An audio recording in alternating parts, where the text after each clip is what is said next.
el presidente ayer en la sesión del Consejo Nacional de la Magistratura, dirigiéndose a Paliza. Se limpian los padrones de los partidos, se aprovecha la oportunidad, porque como van a tener que ser cruzados con el padrón general de la Junta Central Electoral, usted puede perfectamente encontrar ahí la doble militancia. Porque acuérdate que cada partido, independientemente de cómo haga su primaria, si cerrada o abierta, tiene una fecha límite para entregar su padrón a la Junta. Sí, correcto. Esa es una oportunidad brillante que tiene la Junta para limpiar esos padrones, porque la verdad es que ya incluso lo prohíbe la ley de partido. Ya no se puede doble militancia. Una cosa, Pedro, quizás yo vine hoy más filósofo de la cuenta. ¿Por qué no mejor presumir la decencia y no presumir la indecencia? Bueno. Porque es igual todo. Mira, tú estás en el padrón de tal cosa, tú estás, magistrado, ¿qué usted ha hecho? Mire, yo tengo 24 sentencias que yo soy que la he elaborado, que la he reflexionado con los miembros de cosas. Yo fui que presidí tal cosa, yo hice tal cosa, está bien. Ahora, de paso, se le puede hacer la pregunta, magistrado, ¿usted figura en el padrón del PLD o del Partido Reformista de tal cosa? Mire, eso fue mi militancia de hace tantos años, yo renuncié a ese partido, qué sé yo cuánto. Bueno, ya, ¿qué es lo que vamos a hacer? Sobre todo, si yo estoy en minoría en un comité como es ese. Sí. Yo me acuerdo que el presidente don Hipólito Mejía, apreciado amigo de nosotros, una vez decidió 2 jueces. Uno de ellos era el magistrado confesor, Pedro Confesor, sí, y otro que era, creo que era el director del Instituto, del Consejo Estatal del Azúcar. Esos son los dos que van. Tenía mayoría, esos fueron los 2. ¿Hicieron mal o buen trabajo? Bueno, vamos a señalar si lo hicieron. ¿Qué vamos a hacer? Ahora fueron los 2. Fue el profesor Confesor, buen amigo de nosotros, sí, y uno creo que era Hernández, tal cosa, no me acuerdo. Hernández era funcionario del CEA, fue consultor jurídico por toda una vida. Pues entonces hicieron su trabajo, yo creo que ninguno de los dos. Los dos fueron excepcionales. Yo no puedo decir si bien mal, pero ¿verdad? Al profesor Confesor lo conozco y sé de su don de gente. Y el otro, pero yo lo conocí, tengo referencia de que era un buen profesional. Es decir, ¿por qué nosotros no hacemos un esfuerzo para que este país siga avanzando en el plano institucional? ¿Por qué la clase política nos dice, mira, vamos a trabajar bien, vamos a hacer una Suprema Corte que sea la mejor Suprema de la que hemos tenido? Sí. Vamos a tomar lo mejor de lo que ha cumplido que han cumplido su periodo y vamos a traer lo mejor de la judicatura dominicana. Ya. Y que esa Suprema sea la Suprema de todo. Y cada quien que se ponga... Todo el mundo dice, yo quiero una Suprema para que a mí no me persigan. No, es que, ¿por qué tiene que perseguirme la Suprema? Eso también tendrían que decirse los propios funcionarios. Es decir, y a veces hay persecuciones de verdad. Todavía hoy, Pedro, yo no sé si yo no voy a entender hoy, muchos años después, ante el pelotón de fusilamiento, por qué fue que se condenó al presidente Salvador Jorge Blanco. Si tú me dices que tú lo sabes bien, que tuviste el expediente, que tú lo leíste y que tú ves que hay un agravio a la sociedad que merecía que se le impusieran 20 años de prisión, tú me dices. El doctor Balaguer lo dijo después, que fue un asunto enteramente político. Entonces tú me dices y yo... Entonces eso, dijo a la franca el doctor Balaguer. Vamos a repetir esa situación. Posteriormente. Ahora, que si el doctor Salvador Jorge Blanco, que en paz descanse, y que por cierto era amigo de nosotros, por lo menos de Pedro Mendoza de Mozart, si tú dices... Él tenía otras situaciones que pudieron haber sido colisionales. No, lo de Salvador fue un agravio a Balaguer. Bueno, terrible. Uno de esos errores que se cometen. De esos helicópteros. Desde la presidencia. Abuso de poder. Maltratar al expresidente Balaguer le costó caro. Ya se entiende. Eso fue todo. Pues nosotros tenemos que ir caminando hacia la... Un agravio. Óigame, no se puede abusar. De los jueces de los que están postulando a la Suprema Corte de Justicia, nosotros conocemos, todos nosotros, algunos de ellos.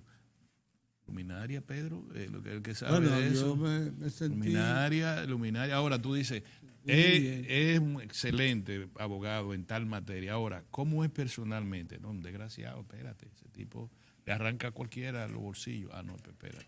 Vamos a ver qué es lo que hay, ¿verdad? Y eso incluso los mismos comisionados dicen, no, mira, fulano es bueno, pero acuérdate, mira esto. Está bien, eso lo discutimos. Ahora, vamos a hacer una Suprema con gente que sean eficientes, capaz, y que no cojan llamadas de Palacio. Ni de ningún sitio, no de Palacio, ahora rectifico yo, de algunas oficinas importantes.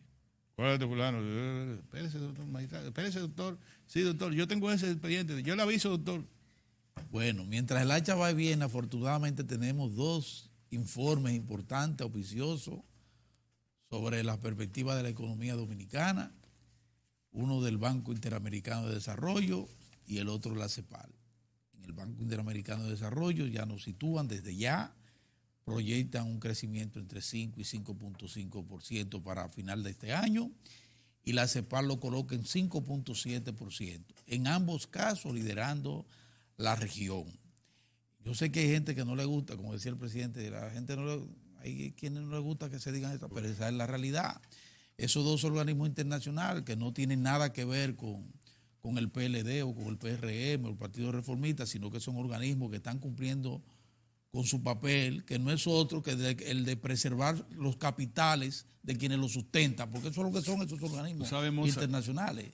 Ver que cuidar el clima no pueden ser dirigidos por Héctor Valdés Albizu. Por esto, bajo ninguna circunstancia. ¿Tú sabes cuál es, Mozart, como me voy ahí te voy a decir esto? ¿Tú sabes cuál es lo que a mí particularmente, y yo sé que a ustedes también nos agrada mucho? Desde que hemos visto mucho solidaridad a veces de los presidentes hacia la parte vulnerable de la sociedad. Lo vimos en Balaguer muchas veces. Balaguer, muñecas y bicicletas y con sus cosas. Bueno, en su forma, vamos a decir, las leyes agrarias, un gran aporte a la justicia social, las leyes agrarias, por poner cosas, para que no seamos tampoco tan amarrados ideológicamente. Hemos visto al presidente Fernández, que muchas cosas con sus luces alrededor de un esfuerzo por redistribuir ingresos. Posiblemente el metro tenga que ver con eso, la infraestructura vial del país, eso, carretera, la modernización de alguna situación en el campo agrícola o pecuario, está bien.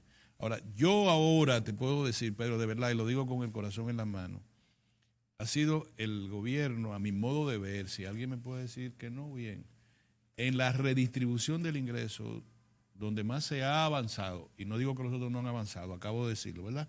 Donde más se ha avanzado en la redistribución del ingreso, que es la razón de nosotros 3 haber luchado toda nuestra juventud. Esta administración. Ha sido eso. Y lo que lo estamos pidiendo que sea todavía más acelerado. Sí, claro. Pero mira, nosotros nunca hablamos de decir que lo que presentó el presidente el miércoles 27 fue un paquete social. No se trató así, pero búscalo. Pero es un paquete social. La vivienda, ¿cómo los pobres pueden llegar a una vivienda con un subsidio del Estado? Bueno, tendrá que comprar una casita de 1.3. No, un momentito. Ya no hay casa de 1.3, entonces 3.5. Sí. Eso es un gran avance de naturaleza social, porque va a estar, los bancos pueden acudir a la fiducia de la que estamos hablando, incluir ese tipo. Claro, programas que puedan hacer los bancos. Van a ganar mucho dinero los bancos, porque la fiducia es de otra naturaleza. Todo lo que tenga esa fiducia, si el promotor dijo, no, esta casa vale más de 1.3, vale 2.5, sí cabe en las viviendas populares de esta. Y pueden estar en el ámbito de los beneficios del gobierno. Por ejemplo, la reducción de las comisiones que va a afectar, es ahí que le va a dar al sector financiero. No, y tú lo sabías, hay que recomponer todos los programas estratégicos de la banca para que lo sepa. No, la reducción, no, mira. Eliminación de la comisión y reducción de la comisión fija, porque eran 2 formas que tenían. Los ingresos, ponle, porque no es un tecnicismo que te estoy diciendo que eso significa muchos cuartos, Pedro, significan, dinero, ¿tú sabes cuántos son 40 mil millones en 12 años? Son más de 3.000 millones anuales. No, son... Tú buscas los 40.000 entre 12. Acomodar, Pedro, a 3.000. Claro, Pedro, 3 por 12, ¿cuántos son? Sobra todavía. 3.000 y pico millones anuales, Pedro, que van para los trabajadores y los empleados. Y que salen de los chelitos de los sectores financieros, de la oligarquía del país. Olvídate de eso, sale de ahí. O sea, porque yo tengo la impresión, ahora que tú dices eso, cuando yo vi esa disposición, digo, ¿tú sabes lo que pasó? el gobierno, estamos ahora hablando del gobierno como representante de todos los intereses, llegó a la conclusión de que esa facilidad que se le puso a los fondos de pensiones de cobrar 2 comisiones, hasta el 30% de los beneficios que generara año por año los fondos de la y una comisión de operación. Y una operación de 1.4 relacionada con el volumen. Correcto. O sea, el 1.4 se lo aplicaba al volumen operativo. Sí. Entonces, eran 2 formas de obtener ganancias extraordinarias. No, pero ganancias, las utilidades de los grupos financieros en cierta medida tienen un componente importante de sus filiales administradoras de fondos de pensiones, que le van a quitar en conjunto más de 3.200, 3.300 millones anuales. Lo que te iba a decir que llegó un momento en que el gobierno dijo, bueno, ya yo produje lo que quería. Lo que quería era que se produjera acumulación de capital en los grupos financieros tradicionales. Ya ellos tienen suficiente dinero del sistema de pensiones. No, pero no fue por eso. Pero yo buscando una explicación. No, pues yo buscando una explicación. No, esa es una. Te vamos a seguir señalando. Porque ¿de qué manera tú incorporabas a los fondos de pensión, a los bancos, a administrar esos ahorros tan importantes? Si no era con incentivos, Orión. No, por eso por los incentivos de esa comisión. Yo pertenezco, no voy a hablar de eso, pero sí, yo lo único que te puedo dar objetivamente es que no van a ganarse anuales, van a ganarse más de 3.200 millones anuales, que representan en 12 años más de 40.000 millones de pesos que van a ir a las cuentas de los trabajadores y empleados. Sí. Esa es una parte. La otra parte, la modificación de la ley de seguridad social. Hay 156.000 trabajadores y su familia que ingresan al seguro. El seguro social. Sí. Pedro, ¿qué tú crees que es eso? 3 cheles. 156.000 personas por un manejo de eso. La conversión del Instituto de Seguridad Social, que tú mismo lo señalabas, que era solamente cuando estaba tísico era que te podían asegurar que te estaba. Pues va a ser el Instituto de Previsión, de riesgo, que sé yo qué cosa. Pero ven acá, que eso. Sacan los riesgos laborales de la Secretaría del Trabajo y lo hacen un instituto para beneficio de los trabajadores. El aumento de las pensiones. Pedro, pero yo tengo un hermano que gana maestro toda su vida maestro. ¿Cuál es su pensión? 15.000 pesos. Por lo menos le van a dar como 1.500, 2.000 pesos más. Sí, 1.500. Y lo que están, el chofer, el gordo que yo tenía. A papá le toca 2.500. El gordo que yo tenía. También. El gordo, el chofer, el gordo que yo tenía, va a ganar al doble. Tenía 5.000 y pico de pesos de pensión de seguro social, va a tener 10.000 y pico. Bueno, tú dices que nada, no. Se le está enviando un mensaje a la comunidad también empresarial privada. Dice, óyeme, no vamos a enseñar al burro a no comer nada más. ¿Quién vive con 5.000 pesos? Pero Dios mío. Y mientras que desde el sector privado. Que digan, 1.000 pesos, eso no es cuarto. Señor, eso es. No diga eso, que para ti no es cuarto. Mira. Pero mira. Cuando eso dijo el PRD a una familia. Eso dijo el PRD con emisión. Que no estaban ahí. Mozart, eso dijo el PRD cuando inició los servicios, la tarjeta Solidaridad. 1.000 pesos no es nada. Eso no es nada. Ahora son ellos los que están reclamando. Exacto. La tarjeta. Le tienen terror a la tarjeta.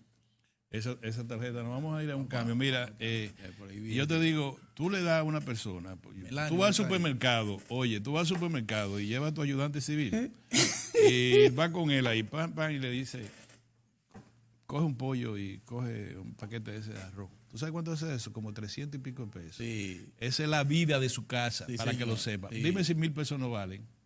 Valen. Lo que pasa es que tenemos que ir caminando en la dirección correcta, en esa dirección que tenemos que ir caminando. Y le quiero decirlo finalmente, es un paquete social. No se ha tratado así, Es un paquete social importante. Y que tiene que ver con la sensibilidad que ha mostrado el presidente si tú le agregas de la República eso, desde el ascenso al poder. Si tú le agregas porque eso, es verdad que es sensible. Claro. Si tú le agregas eso, ¿no? Banca Solidaria, le agrega el FEDA y le agrega el Banco Agrícola. Esas 3 fuentes de financiamiento para la micro, pequeña empresa, para los sectores de la base del sector agropecuario, emprendedores, comercial. Estamos hablando de que se ha avanzado mucho en ese caso. Sí. Quieran que no, ojalá que no nos vean de otra manera. Por ahí viene Melanio Paredes. Que hablemos magnífico y extraordinario. Vámonos a un cambio. Del Partido de la Liberación. Sí, claro. Volvemos ahora.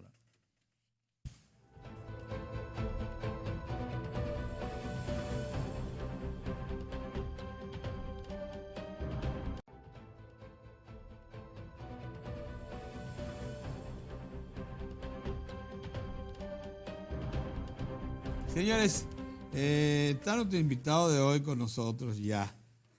Pero también está don Héctor. Sí, hablaba con el profesor Melanio Paredes.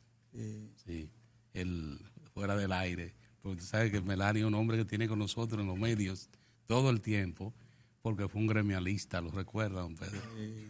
Y entonces eso implicaba que había un contacto con mucha frecuencia en esa experiencia de educador de Melanio. Que nunca olvidó su militancia en el Partido de la Liberación Dominicana. Entonces, por esa experiencia acumulada, social y política, ¿te sorprendió o no la reunión anoche, los resultados de la reunión anoche del Comité Político, el PLD, cuando la colectividad política nacional esperaba que de allí salieran a relucir graves confrontaciones?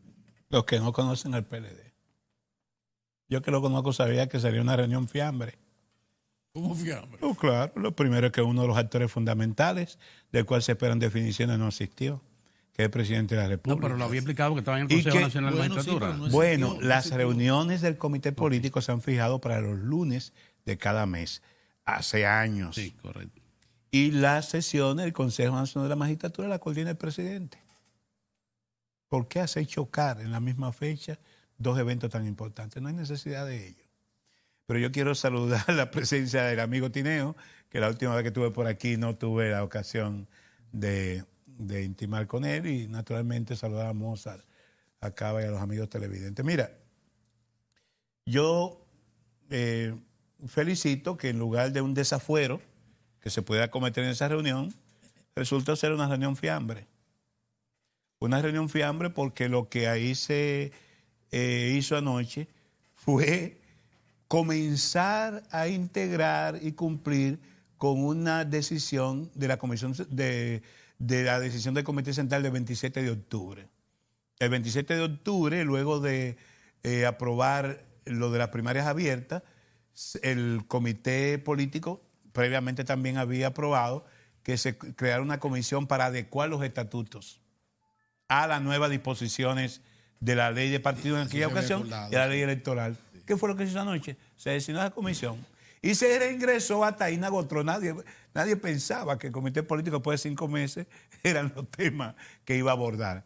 Mientras el Consejo de la Magistratura ayer se convirtió en el escenario bomba, tendencia, por el desafuero que se cometió en aquella instancia que evalúa a los jueces de la Suprema Corte de Justicia. Miren, señores, la política no es un juego. Mi partido de Liberación Dominicana, sabe que en 3 meses tienen que hacer una reserva del 20% de las candidaturas, que son 4.113 puestos de elección en 2 elecciones generales. Para la primera de esas elecciones, febrero del 2020, ya solamente faltan 11 meses. Significa que tendremos que presentar 3.849 candidaturas en el nivel municipal. ¿Dentro de cuántos días? Porque es en junio, el 7 de junio. El 7 de junio, conforme al reglamento de la Junta Electoral, hay que hacer reserva del 20% de esas 4.113. ¿Con su nombre y apellidos? Sí, y detalle. ¿En qué lugar yo reservo la candidatura a diputado o alcalde o a senador? Para reservarlo a las alianzas políticas o eventualmente a que la cúpula de un partido diga, bueno, en el municipio de Tamboril yo voy a reservar esa candidatura a Pedro Cava, porque Pedro Cava es un líder comunitario, tiene arraigo y yo quiero sumarme esos votos. ¿Y qué resulta?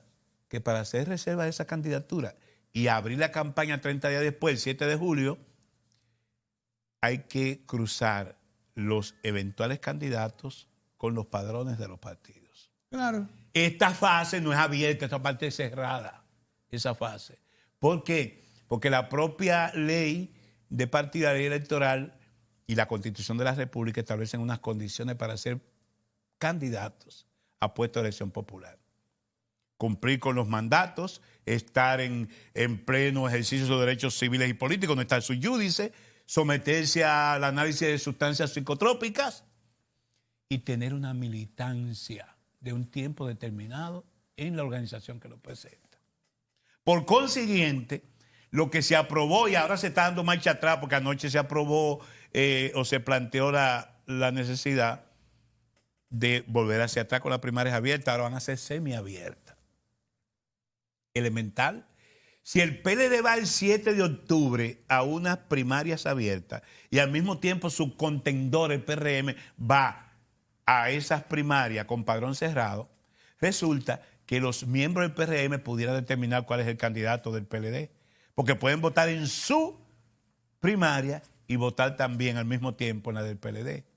Pero ahí entonces ahora el PLD ha pedido a la Junta que extraiga del padrón universal los afiliados al PRM, lo que significa que ya no son totalmente abiertas esas primarias. Bueno, pero previa al 7 de octubre, los plazos son 7 de junio, reserva de 20% de la candidatura, con detalle, ¿dónde? ¿En qué lugar? ¿Y para qué posiciones?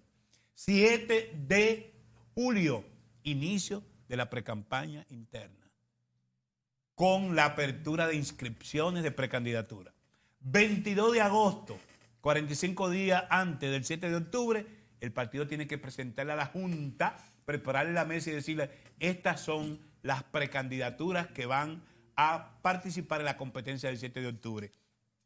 Y ojo, por cada candidatura uninominal, presidente, senador y alcalde, los partidos tienen entre 3 y 10 posibles contendores. El PLD, que se ha dado cuenta, porque aquí ahora todo el mundo aspira a cualquier cosa, dijo que se ampliara a 15, porque ya en el PLD hay 11 precandidatos o aspirantes a precandidatos presidenciales. Lo que supone que para los 264 puestos de elección uninominal, y estoy hablando con datos que he confirmado en la Dirección de Elecciones de la Junta, habrá un promedio de entre 3 y 15, que es lo que se ha pedido ahora, aspirantes.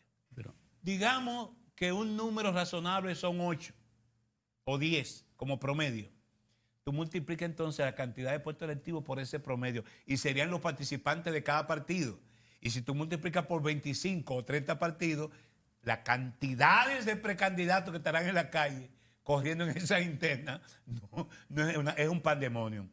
Pero las candidaturas plurinominales, que son las de diputados,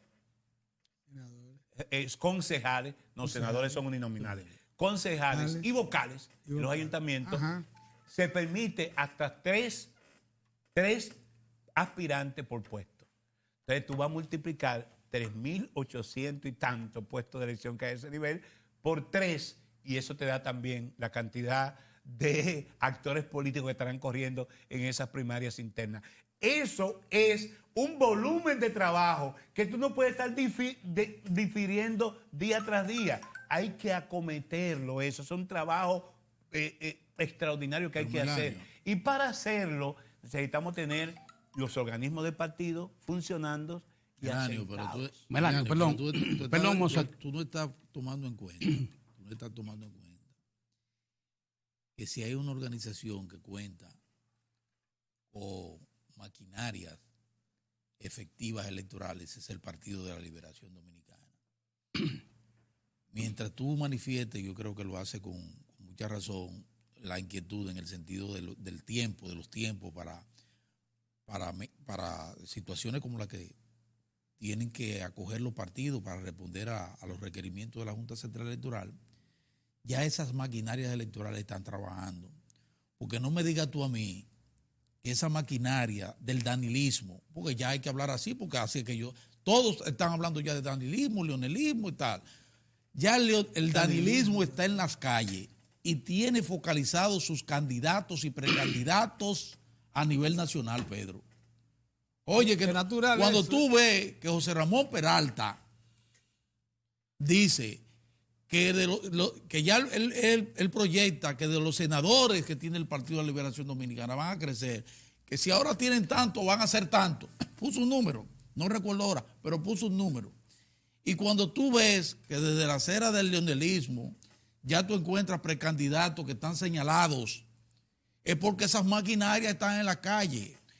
Porque los otros, y que me perdonen, los otros precandidatos, que tienen algunos sus estructuras, porque Temístocles Mutar tiene una estructura interna, yo creo que sí. Reinaldo Pared también tiene su estructura. Pero al final del camino, este proceso se va a definir en función de lo que primero, de lo que decía el presidente Danilo Medina, primero, que es el eje de todo esto, y luego en función de lo que harán esas dos grandes maquinarias, leonelista y danlista, y eso se va a resolver. Y lo propio está haciendo el PRM. Ya el Partido Reformista resolvió su asunto. Sí. Una asambleíta ahí, y Quique dirá, y el dedo señalará, y punto. Yo no creo que eso sea tan complicado. Pero ahí, lo complicado es la candidatura presidencial, papá. Ahí sí es verdad. Hay mucha razonabilidad en tu juicio. Sin embargo, esa estructura, esa maquinaria está oxidada. ¿Tú crees? Lo que existen son seguidores de precandidaturas. Y todo eso que tú dices tiene que tener una legitimación. Sí, la legitimación es imprescindible. Una legitimación. Que es otra cosa. En las decisiones orgánicas, las decisiones de la estructura de los partidos. ¿Y quién domina la estructura del partido? No, yo te puedo decir a ti que efectivamente en algún momento dado se habló de una fortaleza en el caso del presidente Medina, pero recuérdate que eso varía. El poder del decreto es básico, porque así como lo tiene Danilo hoy, lo tuvo Leonel en el pasado. Pero se reparten entre Danilo y Leonel. Sí, yo entiendo que tenemos que agotar el proceso, tenemos que ganar tiempo, porque no es fácil. Como tú sabes, ya hay actores, parece un toro desbocado, o sea, no es el partido de la disciplina. Pero esa dureza aquí un del PLD. Candidato a regidor tiene cuerpo de seguridad, tiene Dicolay, imagínate tú, 20, 25, 30 mil personas. Lo llaman al orden. Entonces, y tú has dicho algo, Moza, que es lo fundamental. El premio mayor, la candidatura presidencial. Ese es el premio mayor. Entonces, uno ve que hay dos posiciones. Quien convocó la reunión del comité político ayer fue el presidente del partido. Efectivamente, al presidente Fernández le interesa que hayan definiciones a tiempo. Porque recuerda que la propia ley, de alguna manera, le pone un límite al transfugismo. Y a la posibilidad de que, si yo no estoy conforme con algo que sucede en mi partido, una vez concluya lo que tiene que concluir, entonces yo puedo perfectamente alinearme con otra fuerza. No puede saltar como Relámpago Hernández. Eso es imposible. Después que usted se mete en el carril de la competencia interna, usted no puede salirse de ahí. Y el presidente Medina, evidentemente, porque yo sí entiendo que hay una intención manifiesta de un proyecto reeleccionista, no está decidido, pero la intención existe y quedó reflejada en su discurso.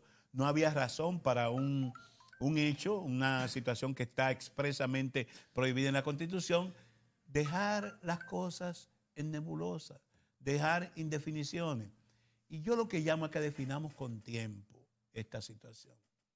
Yo he compartido con ustedes el criterio de que el PLD tiene un legado, es indiscutible e incontestable lo que el Partido de la Liberación Dominicana ha hecho en los últimos 18 años de gobierno, o no los últimos 18, los primeros 4 del presidente Fernández y los siguientes del 2004 al 2019. Y ese legado en términos de realizaciones materiales, de avances institucionales, de tranquilidad para la sociedad dominicana en términos de que la economía ha marchado sin sobresalto y contratiempo, aun cuando tenemos temas que resolver fundamentales como el propio tema de la seguridad ciudadana y otros tantos, no podemos tirarlo por la borda. Ese legado de los gobiernos del presidente Fernández y del propio presidente Medina hay que preservarlo. Y la única manera de hacerlo es reivindicando el espíritu de cuerpo que siempre ha caracterizado a Partido de la Liberación Dominicana. Eso es lo ideal.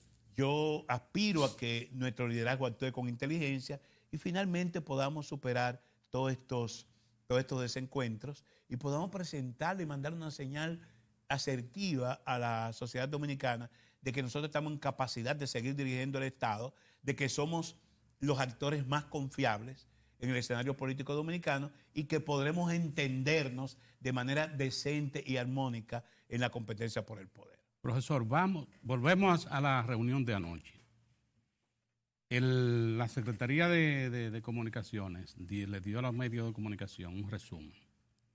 El resumen que ofreció el secretario general, el doctor Reinaldo Pared Pérez. 1. Establece ahí que esa comisión tiene la encomienda, que por ser la cabeza del doctor José Ramón Monchifadul, que cabeza esa reunión. 1. Dar el informe. Que me parece muy equilibrada la comisión. Sí, por la cantidad muy bien. equilibrada. Ahí no hay una mayoría de un solo lado. Es importante. Sí. Y hay personas ahí que yo los respeto por su apego a la institucionalidad. Sí. Entonces dice que debe informar esa comisión cómo quedarán los estatutos en el proceso, en el trabajo que se ha estado haciendo. 2, otro punto, el del padrón. Dice que esa comisión, o sea, estamos hablando en orden. 1, 2. El 2 dice el padrón y la comisión deberá rendir un informe. Esto, ¿cómo? Ahí es que quiero conocer su opinión. Pues yo hablé de fiambre. Sí. La adecuación, depuración, actualización del padrón de electores del Partido de la Liberación Dominicana fue tema de agenda de la reunión del Comité Central del 22 de abril del año 17. Sí. A propuesta nuestra, de que decíamos, cuando se iba a discutir el tema del padrón y el tema de la reestructuración de las estructuras medias del partido, yo dije, señores, la Junta Central Electoral acaba de someter un proyecto de modificación de la ley de partido y electoral. Y eso puede cambiar todo. A mí no me gusta servir de pitoniza, ¿qué dicen? No, sí, pitoniza, de pitoniza. O Cassandra. Pero el que ha estudiado y conoce este partido sabe hacia dónde se dirigen las cosas. Ahí están.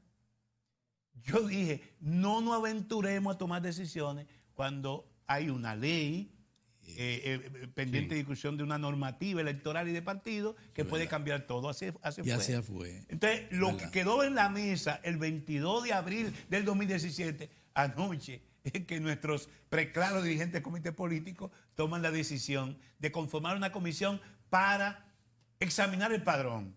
Y una cosa muy peligrosa que dijo el secretario general: hay muchas personas que han mostrado su interés de integrarse al partido. Mucho cuidado con eso.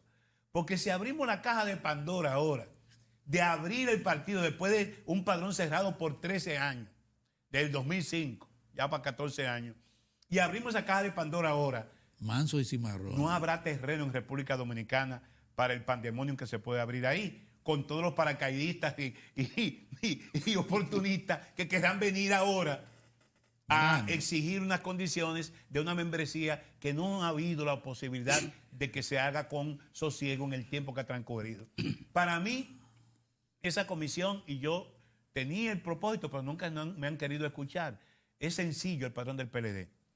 Hay un padrón de miembros, un padrón de concurrentes de las elecciones congresionales del 2010. Son los mismos legisladores que están ahí, que fueron electos con ese padrón. Hay un padrón de concurrentes para las elecciones internas del 2012, que ganó Danilo a varios precandidatos del partido. Y un padrón de concurrentes que no se llegó a usar del 2016 para las elecciones. Simplemente tomar esos 3 padrones, cruzarlos, y ahí está el padrón del partido. No inventemos con abrir ese padrón, porque puede salir más cara la sal que el chivo, como dice el pueblo. Tomemos ese padrón de concurrentes y vayamos a las primarias con ese padrón de concurrentes y abramos el padrón después que pase este proceso. De lo contrario, pudiera ser un pandemonio. Respecto a la adecuación estatutaria, advierto a mis compañeros y compañeras del comité político que una modificación estatutaria no la puede decidir ni el comité político ni el comité central. ¿Y qué? Es lo que hemos pedido nosotros. La asamblea, ante los órganos, ante las altas cortes. Hemos pedido que se convoque al Congreso. El Congreso. Solo el Congreso del partido, que es la reunión de todos sus organismos en consulta, puede resolver ese problema. Y le digo también... Porque fue que lo decidió, fue que estableció. Eso fue lo que nosotros nadie... porque fue el que estableció los estatutos, lo aprobó. Claro. Es quien tiene que modificarlo. Exacto. Y tiene que hacerlo. Entonces, eso no hay problema. Si hay una propuesta del comité político, del comité central, de qué aspectos del estatuto tienen que modificarse, se lleva eso a una consulta plebiscitaria y se resuelto eso. Y al mismo tiempo, podrán validarse las direcciones. Porque resulta lo siguiente, el 26 de enero pasado se cumplió 5 años de mandato de los miembros del Comité Central. Nosotros somos una dirección legal y legítimamente irregular, para no decir otra cosa. Y como hay organismos jurisdiccionales, y nos vamos a meter una competencia interna en que hay mansos y cimarrones, cualquier decisión que tome, como confiere el reglamento de la Junta, el Comité Central, con un vencimiento de su mandato, puede ser impugnado. Nos vamos a meter a cuestiones de competencia interna y pudieran llover las impugnaciones del Tribunal Superior Electoral cuando un determinado precandidato entienda que se le ha conculcado o violado su derecho fundamental. Entonces, ¿para qué someternos a esa incertidumbre, a ese sobresalto, si podemos perfectamente validar? Cuando decimos un Congreso, ya no hay posibilidad de elegir a los miembros del Comité Central. No. Que por lo menos el Congreso diga, bueno, validamos y legitimamos la actual dirección del partido y habrá de celebrarse un Congreso de Renovación de Autoridades después de las elecciones de 2020 con fecha fija. Pero ahora validamos la dirección y adecuamos los estatutos. Y entonces, a Dios que reparta su y no habían decidido ustedes antes que esas autoridades la prolongaban hasta 1920. Es que fue lo que hemos demostrado en esta instancia que sometimos al Tribunal Superior Electoral, demostramos que esa decisión es legalmente inexistente. No se comunicó a la Junta Central Electoral.